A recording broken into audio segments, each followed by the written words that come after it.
बिस्मिल्लाहिर्रहमानुर्रहीम अस्सलाम वालेकुम। इफ्तार में बनाने के लिए एक बहुत ही अलग नई मज़ेदार सी रेसिपी लेकर आ गई हूँ मैं आप सभी के साथ शेयर करने के लिए। तो इसे एक बार आप ज़रूर ट्राई कीजिएगा क्योंकि इसका टेस्ट और जायका खाकर आपको इससे बहुत ही अच्छा लगेगा। तो चलिए देख लेते हैं इसे बनाना कैसे। तो सबसे पहले हमने ली है 200 ग्राम मैदा। मैदा के अंदर मैंने डाल लिया है नमक 1 टीस्पून, आप अपने टेस्ट के अकॉर्डिंग ले सकते हैं।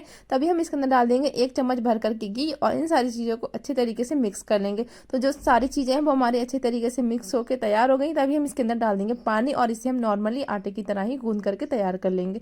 तो नॉर्मली आटे की तरह ही हमें इसे गूंद करके तैयार कर लेना है। जो आटा है वो हमारा गूंद करके तैयार हो गया, तो इसे रख लेते हैं साइड में। तो हमने ले लिया है बॉईल किया हुआ चिकन। चिकन की मैंने जैसे अलग कर लिए हैं और मैंने ले लिया है बॉईल किया हुआ आलू। आलू को भी मैंने पहले से ही मैश करके रख लिया था। तो अब चलते हैं कढ़ाई की तरफ। जो कढ़ाई है वो हमारी गर्म होकर कढ़ाई के अंदर हमने ऐड कर दिया है सरसों का ऑयल। आप कोई भी खाने का ऑयल ले सकते हैं। तभी हम इसके अंदर डाल देंगे 1 स्पून जीरा। जीरे को हमने फ्राई कर लेना है। तभी हम इसके अंदर डाल देंगे लहसुन की कलियां 3 से 4। इसे मैंने बारीक चॉप करके डाल दिया है और इन्हें हम कुछ सेकंड के लिए फ्राई कर लेंगे। तभी हम इसके अंदर डाल देंगे 2 से 3 हरी मिर्चों को मैंने बारीक चॉप करके कट कर लिया है। इसको भी हमें कुछ सेकंड तक ही सौटे करना है और तभी हम इसके अंदर ऐड कर देंगे जो हमने चिकन की रेसी निकाल करके अलग किया था, उसे हम डाल देंगे। तभी हम इसके अंदर डाल देंगे 1 कटोरी गाजर चॉप की हुई, 1 कटोरी शिमला मिर्च का चॉप की हुई और तभी हम इसके अंदर डाल देंगे पत्ता गोभी बारीक चॉप की हुई।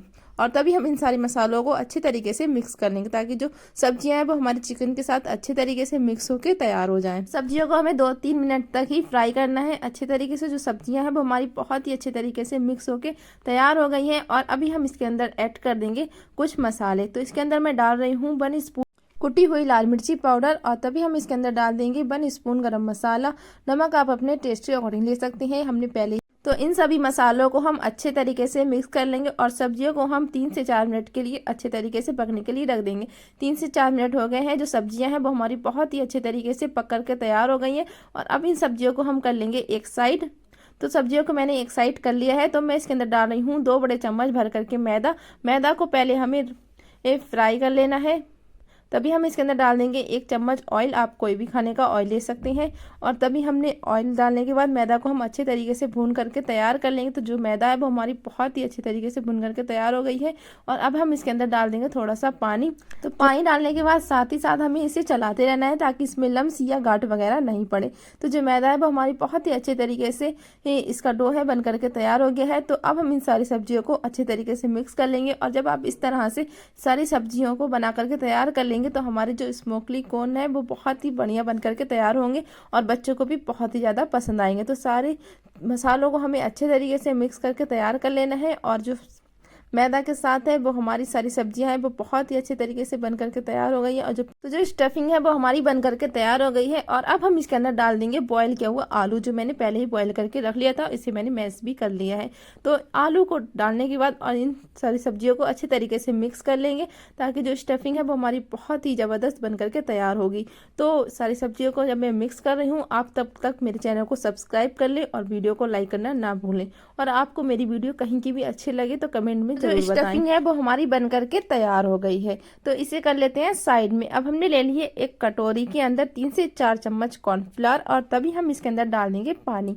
और पानी डालने के बाद इसका हम मीडियम सा डो बनाकर तैयार कर लेंगे। तो जो घोल बनाते समय हमें इसे चलाते रहना है ताकि इसमें लम्स या गांठ वगैरह नहीं पड़े। तो जो घोल है वो हमारा बन करके तैयार हो गया है।